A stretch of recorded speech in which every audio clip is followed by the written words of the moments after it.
The Wolf and the Lamb. One day, a lamb was eating sweet grass away from her flock of sheep. She didn't notice a wolf walking nearer to her.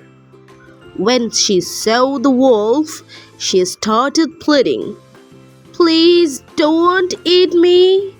My stomach is full of grass. You can wait a while to make my meat taste much better. The grass in my stomach will be digested quickly if you let me dance."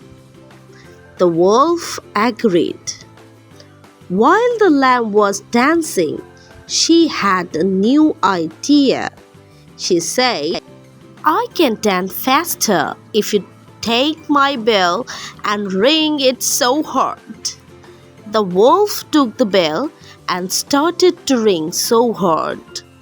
The shepherd heard the sound and ran quickly to save the lamb's life.